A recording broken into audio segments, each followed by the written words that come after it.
Minasan konnichiwa.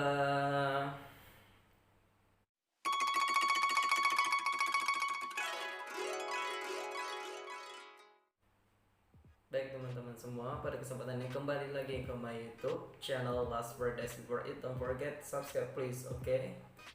Baik, pada kesempatan ini kita akan sama-sama belajar, yaitu belajar tentang bahasa Jepang, cara pemanggilan nama di dalam bahasa Jepang. Karena kenapa? Karena memanggil nama di dalam bahasa Jepang itu memiliki tingkat moralitas yang tinggi di dalam negara Jepang. Ya, jadi sesuatu hal yang sangat tidak dasar apabila kita memanggil orang Jepang dengan sebutan nama.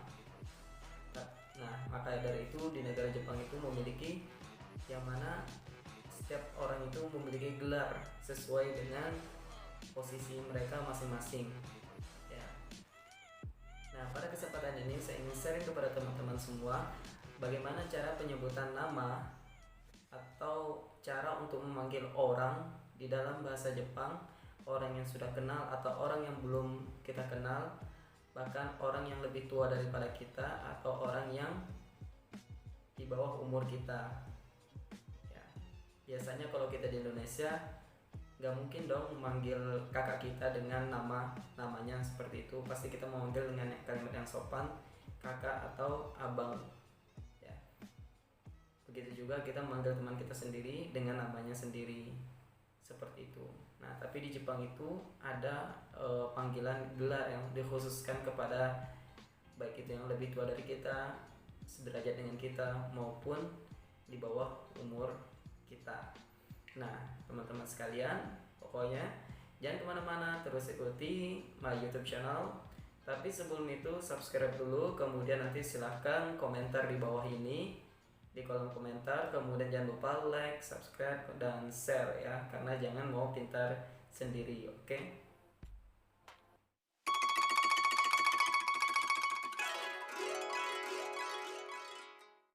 Nah, teman-teman semua, kita akan belajar yaitu bagaimana cara pengucapan kung, sam, sama, dan dono. Oke.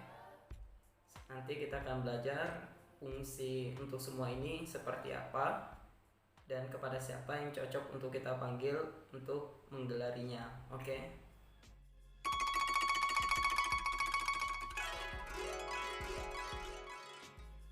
Pertama yaitu chan.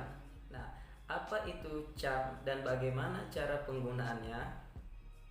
Nah, chan itu biasanya untuk memanggil anak-anak kecil. Jadi, chan digunakan untuk memanggil anak-anak kecil atau gadis-gadis yang remaja. Dalam hal ini merupakan perempuan ya, atau cewek. Namun, ingat ada namunnya, tidak selamanya akhiran chan itu digunakan atau kita memanggilnya kepada anak yang kecil. Terkadang seorang kakak juga bisa dipanggil dengan gelar chan tersebut. Ingat, kakak di sini bukan laki-laki ya, tapi khusus untuk perempuan saja. Jadi jangan heran ketika seseorang memanggil kakaknya dengan sebutan one-chan.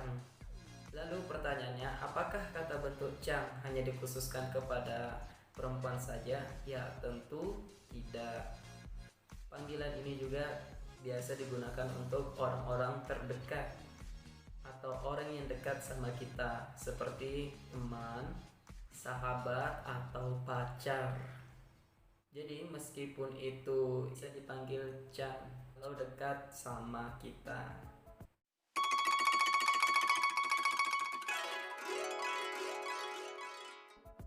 Baik, yang kedua adalah apa itu kung dan bagaimana cara penggunaannya.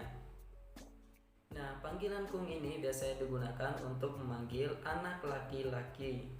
Biasanya cewek-cewek memanggil dengan sebutan kung kepada anak laki-laki. Mereka memanggil dengan sebutan kung kepada anak laki-laki, yang mana anak laki-laki tersebut sudah akrab dari kecil. Tapi terkadang bisa digunakan juga dengan temannya sendiri, asalkan mereka sudah kenalan ya. Nah, kung ini tidak memiliki pengecualian seperti chan tadi yang kita bahas di nomor pertama. Jadi benar-benar ditunjukkan kepada seorang laki-laki.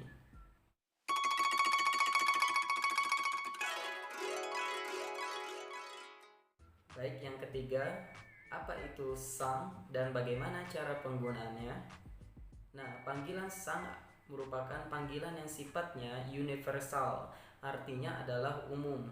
Jadi boleh digunakan untuk memanggil orang yang tua, muda, cewek, cowok, dan siapapun itu. Jadi panggilan sang boleh kita gunakan untuk memanggil orang yang belum kita kenal. Ya. Jadi ketika kita belum mengenal seseorang, kita boleh menggunakan kalimat sang. Jadi itu merupakan panggilan yang paling sopan ketika kita belum mengenal seseorang di dalam bahasa Jepang. Sang ini juga bisa menyebutkan sebuah profesi. Misalnya ada toko yang menjual makanan sushi. Jadi kita bisa menyebutnya sushi sang.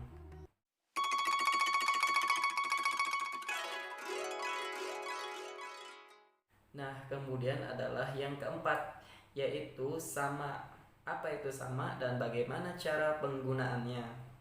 Nah, panggilan sama ini yaitu panggilan yang mana? Panggilan yang jauh jaraknya sama kita. Contohnya seperti Tuhan atau dewa. Jadi untuk menyebut Tuhan, kita memanggilnya kami sama. Kalau kita di Indonesia memiliki pepatah bahwasannya pembeli adalah seorang raja. Nah, kalau di Jepang itu pembeli adalah seorang Tuhan atau dewa. Jadi menyebut pembeli di Jepang itu adalah keapu sama. Kemudian panggilan sama juga biasa digunakan untuk panggilan kaum bangsawan. Contohnya oh sama. Nah, seperti itu ya.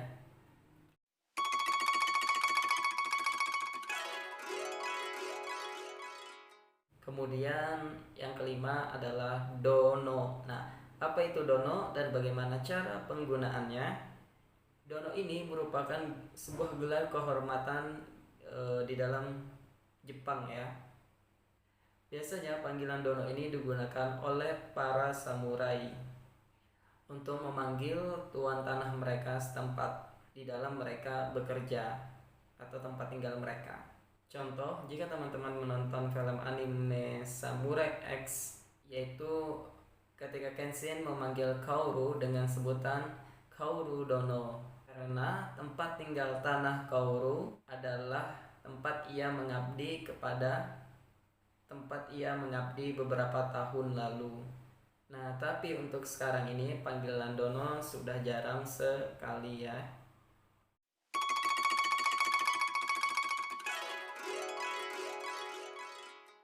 Nah, teman-teman, bagaimana? Tadi saya sudah menjelaskan yaitu panggilan Chang, kemudian Kung, Sang, Sama, dan Dono berdasarkan ilmu dari bahasa Jepang. Semoga bermanfaat dan teman-teman bisa mempraktekkannya, terutama jika teman-teman sudah bergabung di dalam grup WhatsApp yaitu Nihongo Japanese Class, yaitu kelas bahasa Jepang. Teman-teman bisa mempraktekannya di sana. Bagi yang belum gabung nanti bisa bergabung ya. Oke.